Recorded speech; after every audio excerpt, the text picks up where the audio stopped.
Les 14 entraînements à la pleine conscience. Les 14 entraînements à la pleine conscience sont une version moderne des vœux de Bodhisattva que l'on retrouve dans la tradition bouddhiste Mahayana. Ils ont été créés par Thich Nhat Hanh à Saigon en 1966. Moines, moniales et pratiquants laïcs qui ont, lors d'une cérémonie formelle, fait le vœu d'étudier et de pratiquer les 14 entraînements, sont appelés membres de l'ordre de l'inter-être. Cet ordre, de la tradition de Thich Nhat Hanh, appartient à la lignée Linji ou Rinzai de la tradition bouddhiste zen. Les 6 premiers membres de l'ordre étaient des collègues et étudiants de Thich Nhat Hanh qui travaillaient avec lui pour soulager les souffrances de la guerre du Vietnam.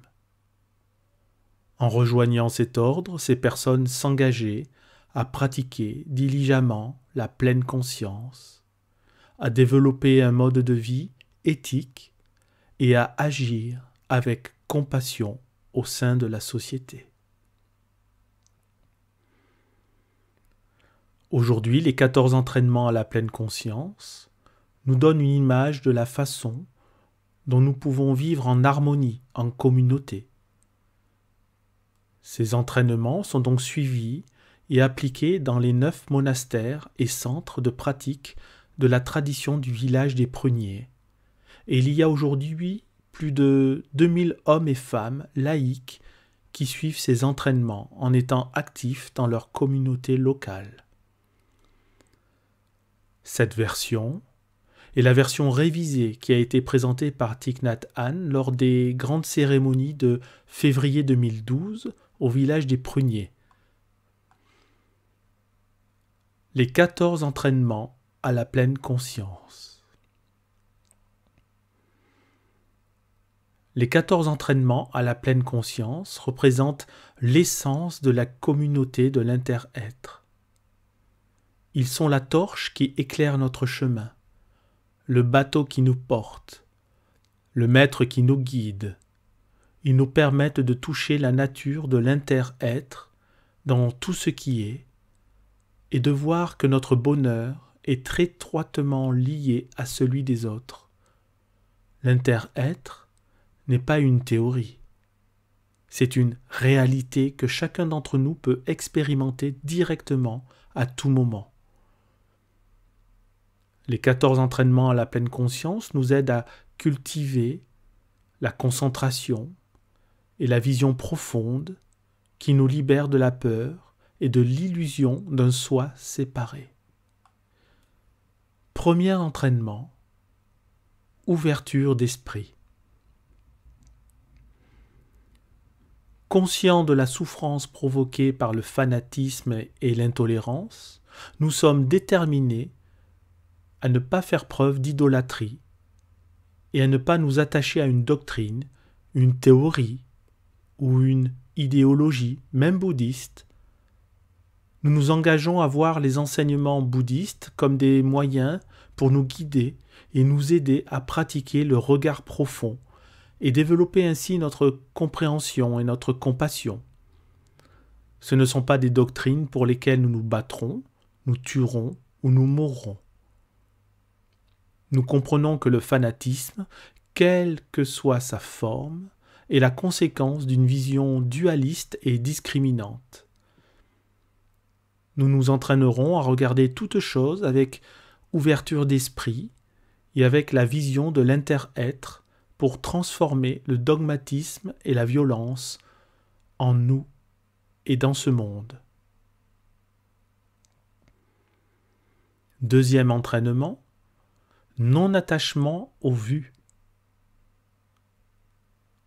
Conscient de la souffrance provoquée par l'attachement aux vues et aux perceptions erronées, nous sommes déterminés à éviter de faire preuve d'étroitesse d'esprit et de nous attacher aux vues actuelles. Nous nous engageons à apprendre à pratiquer le non-attachement aux vues en gardant l'esprit ouvert aux expériences et aux visions profondes des autres, afin de bénéficier de la sagesse collective.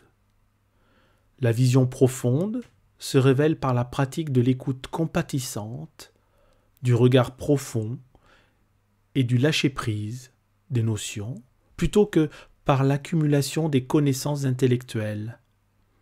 Nous sommes conscients que notre savoir actuel n'est pas une vérité absolue et immuable. La vérité est à trouver dans la vie. Nous observerons à chaque instant la vie en nous, autour de nous, pour apprendre tout au long de notre vie. Troisième entraînement, liberté de penser. Conscient de la souffrance provoquée quand nous imposons nos vues à autrui, nous sommes déterminés à ne forcer personne, pas même nos enfants, à adopter nos vues, que ce soit en ayant recours à l'autorité, à la menace, à l'argent, à la propagande ou à l'endoctrinement. Nous nous engageons à respecter le droit d'autrui d'être différent, d'exercer sa liberté de conscience et de prendre ses propres décisions. Néanmoins, nous apprendrons à aider les autres à se libérer aussi de l'attachement aux vues, par la parole aimante et un dialogue compatissant. Quatrième entraînement, conscience de la souffrance. Conscient que le regard profond sur la nature de notre souffrance peut nous aider à développer notre compréhension et notre compassion, nous sommes déterminés à revenir en nous-mêmes pour la reconnaître, l'accepter, l'embrasser et l'écouter avec l'énergie de la pleine conscience. Au lieu de la fuir et de la masquer par le recours à la consommation, nous ferons de notre mieux pour pratiquer la respiration consciente et la marche méditative afin de regarder profondément ses racines. Nous sommes conscients que c'est seulement en les appréhendant que nous trouverons le chemin de la cessation de la souffrance. Une fois notre propre souffrance pénétrée, nous serons capables de comprendre celle des autres. Nous nous engageons à trouver tous les moyens, contacts personnels, téléphoniques, électroniques, audiovisuels ou autres, pour être avec ceux qui souffrent, afin de pouvoir les aider à transformer leur souffrance en compassion, en paix et en joie. Cinquième entraînement, vie saine et compatissante. Conscient que le vrai bonheur est enraciné dans la paix, la solidité, la liberté et la compassion, nous sommes déterminés à ne pas amasser d'argent ni de biens, alors que des millions de gens meurent de faim, à ne pas vivre dans le seul but d'acquérir la célébrité, les profits, les richesses, ou les plaisirs sensuels qui peuvent provoquer beaucoup de souffrance et de désespoir. Nous regarderons profondément comment nous nourrissons notre corps et notre esprit par la nourriture comestible, les impressions sensorielles, la volition et la conscience.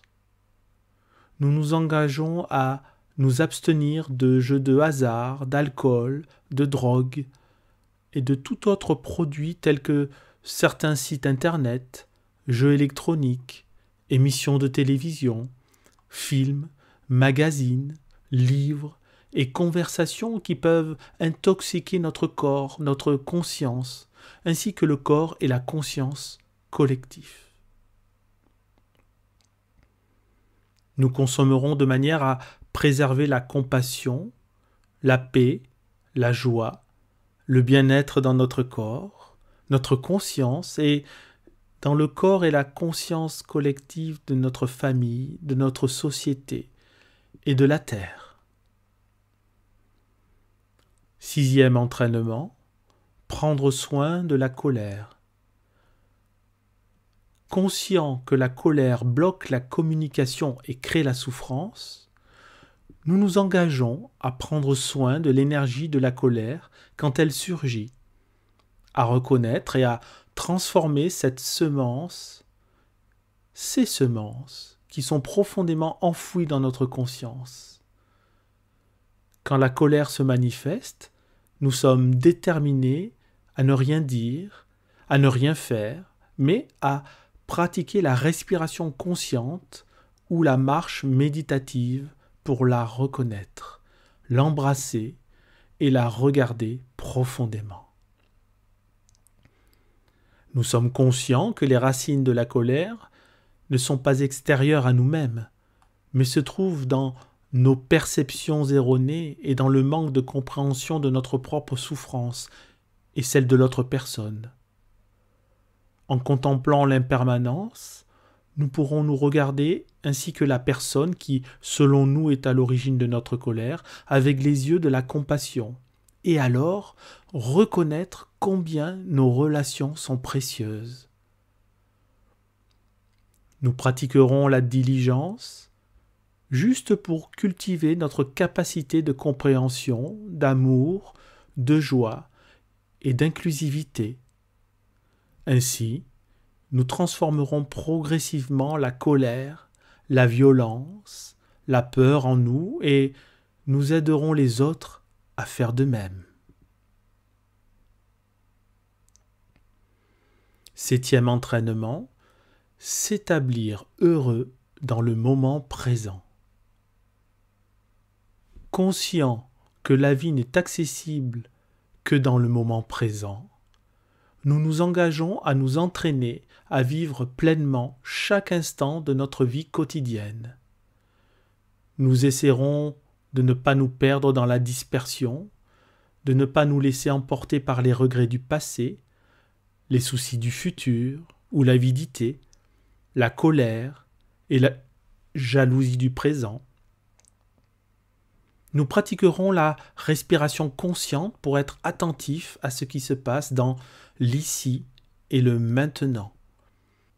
Nous sommes déterminés à apprendre l'art de vivre en pleine conscience en touchant les éléments merveilleux, rafraîchissants et porteurs de guérison qui sont en nous et autour de nous, quelle que soit la situation.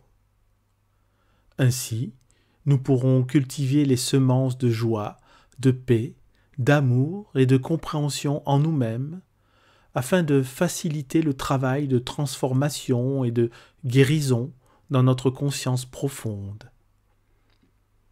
Nous sommes conscients que le bonheur dépend principalement de notre attitude mentale et non des conditions extérieures. Nous pouvons vivre heureux dans le moment présent, simplement en reconnaissant que nos conditions de bonheur sont déjà plus que suffisantes. 8e entraînement, communauté véritable et communication. Conscient que le manque de communication mène toujours à la division et à la souffrance, nous nous engageons à nous entraîner à la pratique de l'écoute compatissante et de la parole aimante. Sachant qu'une communauté véritable est fondée sur l'inclusivité et la pratique concrète de l'harmonie des vues, de la pensée et de la parole, nous pratiquerons à partager notre compréhension et nos expériences avec les membres de la communauté afin de parvenir à une vision profonde collective. Nous sommes déterminés à apprendre à écouter attentivement, sans juger ni réagir, et à ne rien dire qui puisse entraîner discorde ou rupture au sein de la communauté. À chaque difficulté, nous resterons avec notre sangha et pratiquerons le regard profond sur nous-mêmes et les autres pour en reconnaître toutes les causes et les conditions, y compris nos propres énergies d'habitude. Nous assumerons la part de responsabilité que nous avons probablement eue dans le conflit et garderons la communication ouverte.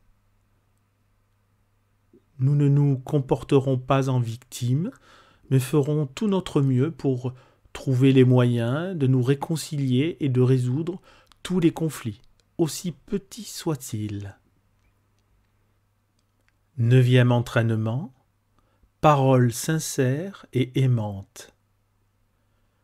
Conscients que les paroles peuvent être source de souffrance et de bonheur, nous nous engageons à apprendre à dire la vérité de manière aimante et constructive. Nous utiliserons seulement des paroles qui inspirent la joie, la confiance et l'espoir, autant que la réconciliation et la paix avec nous-mêmes et avec les autres.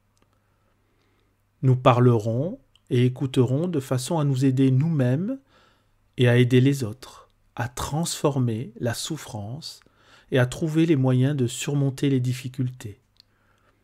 Nous sommes déterminés à ne pas dire de mensonges dans notre intérêt personnel ou pour impressionner les gens, à ne rien dire qui puisse susciter division ou haine. Nous protégerons la joie et l'harmonie de notre sangha, en évitant de parler des fautes d'une autre personne en son absence et en interrogeant sans cesse la justesse de nos perceptions. Nous ne parlerons que dans l'intention de comprendre et d'aider à transformer les situations. Nous ne répandrons aucune rumeur et nous nous abstiendrons de critiquer ou de condamner ce dont nous ne sommes pas certains. Nous ferons tout notre possible pour parler ouvertement des situations injustes, même si cela peut nous créer des difficultés ou menacer notre sécurité. 10e entraînement, protéger et nourrir la sangha.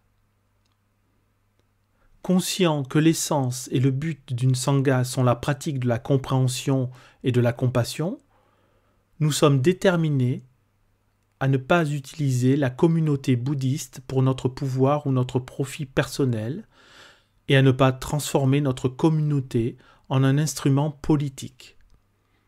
Cependant, en tant que membres d'une communauté spirituelle, nous devrions prendre une position claire par rapport à l'oppression et à l'injustice. Nous ferons tout notre possible pour changer ces situations sans prendre parti dans les conflits. Nous nous engageons à regarder avec les yeux de l'inter-être pour nous voir et voir les autres comme les cellules d'un corps de sangha. Étant une vraie cellule du corps de sangha qui génère la pleine conscience, la concentration et la vision profonde pour nous nourrir et nourrir toute la communauté, chacun de nous est en même temps une cellule du corps de Bouddha. Nous cultiverons activement la fraternité, coulerons comme une rivière et pratiquerons à développer les 3 pouvoirs véritables, aimer, comprendre et trancher net les afflictions afin de réaliser l'éveil collectif. 11e entraînement, moyen d'existence juste. Conscient que notre environnement et notre société sont détériorés par la violence et les nombreuses injustices, nous nous engageons à ne pas utiliser de moyens d'existence nuisibles aux êtres vivants et à la nature. Nous ferons tout notre possible pour choisir des moyens d'existence qui contribuent au bien-être de toutes les espèces sur Terre et nous permettent de réaliser notre idéal de compréhension et de compassion. Conscient de la réalité mondiale de l'économie, de la politique et de la société, ainsi que de notre interrelation avec l'écosystème, nous sommes déterminés à nous comporter avec responsabilité en tant que consommateurs et citoyens.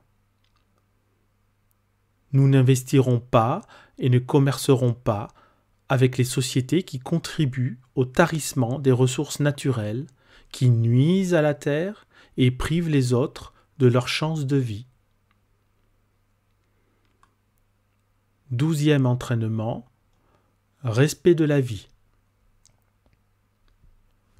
Conscient de la grande souffrance provoquée par la guerre et les conflits, Nous sommes déterminés à cultiver la non-violence, la compassion et la vision profonde de l'inter-être dans notre vie quotidienne, à promouvoir l'éducation à la paix, la médiation en pleine conscience et la réconciliation dans les familles, les communautés, les groupes ethniques et religieux, les nations et le monde. Nous nous engageons à ne pas tuer et à ne pas laisser les autres tuer. Nous ne soutiendrons aucun acte meurtrier dans le monde, dans nos pensées ou dans notre façon de vivre. Nous pratiquerons continuellement le regard profond avec notre sangha pour découvrir les meilleurs moyens de protéger la vie, d'empêcher la guerre et de bâtir la paix. 13e entraînement, générosité. Conscient de la souffrance provoquée par l'exploitation, l'injustice sociale, le vol et l'oppression, nous nous engageons à cultiver la générosité dans notre manière de penser, de parler et d'agir. Nous apprendrons à œuvrer pour le bien-être d'autrui, des animaux, des plantes et des minéraux. Nous pratiquerons la générosité en partageant notre temps, notre énergie et nos ressources matérielles avec ceux qui en ont besoin. Nous sommes déterminés à ne pas voler et à ne pas prendre possession de ce qui ne nous appartient pas. Nous respecterons les biens d'autrui et essaierons d'empêcher les autres de profiter de la souffrance des humains et de tous les êtres. 14e entraînement, comportement juste.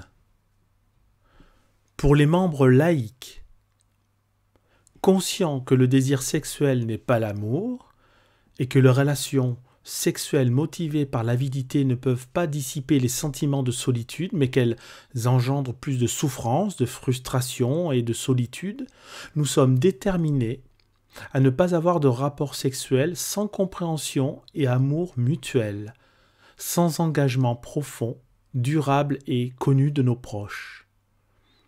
Sachant que le corps et l'esprit sont un, nous nous engageons à apprendre les moyens appropriés pour prendre soin de notre énergie sexuelle et à cultiver la bonté aimante, la compassion, la joie et la non-discrimination pour notre bonheur et pour celui des autres.